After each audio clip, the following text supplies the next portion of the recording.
Tell me about, so let's say, and you probably come up against this all the time. Sure. A lot of the people say, okay, I'm going to practice that. I'm with you, Ed. Mm-hmm. I love you and Jay. I'm listening and I go, yes, I'm going to practice the power of one more. Mm-hmm. Now, what I find, and this is why you're so great at teaching this, because you're not teaching it as a gimmick, a glitch, or like a little affirmation. This is like real, it makes sense. Like it works. Mm-hmm.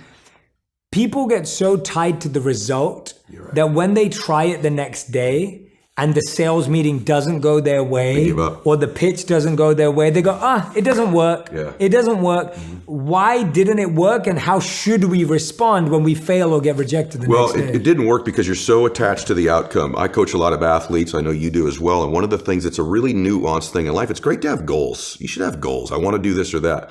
But in the moment of execution, you have to separate from outcome in the moment that you're executing and just be present and exist.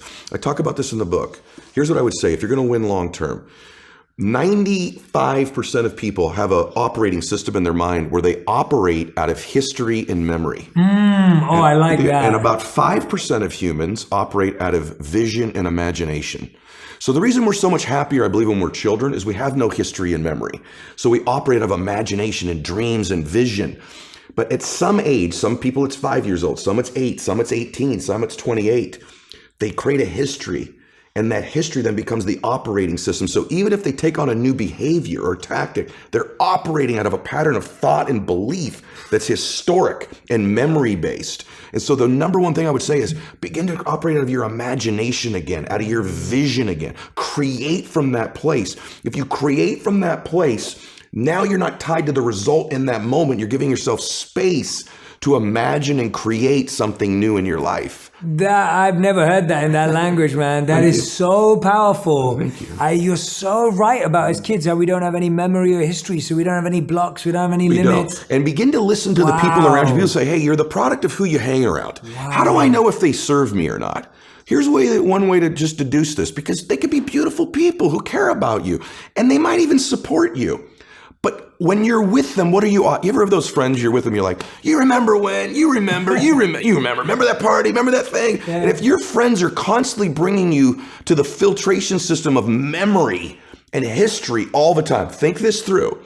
How often are those friends saying, hey, what are you working on now? Where are you going? What's your vision? What do you want to create? And maybe that sounds hokey, but you and I have both our friends have the most amazing histories, and you can't get them to talk about them. No. You have to work, because what are they still doing? Yeah. They're talking about now and where they're going. Yeah. Their viewpoint in their life is being present and having a vision for the future. Yeah. A formula for misery, a formula for lack of creativity, lack of productivity is constantly being history and memory. Yeah. Even if it's good, it doesn't serve us. And for most of us, it's not good. And we keep living from it or trying to move away from it. Create a new future. Don't move away from the past. Create a brilliant, imaginative, curious, vibrant vision for your life. Oh, I love that. Yeah, we're always trying to create the same past. Yes. As opposed to a new future. A new future. And I find that what's really interesting about that, all the studies show that nostalgia makes us believe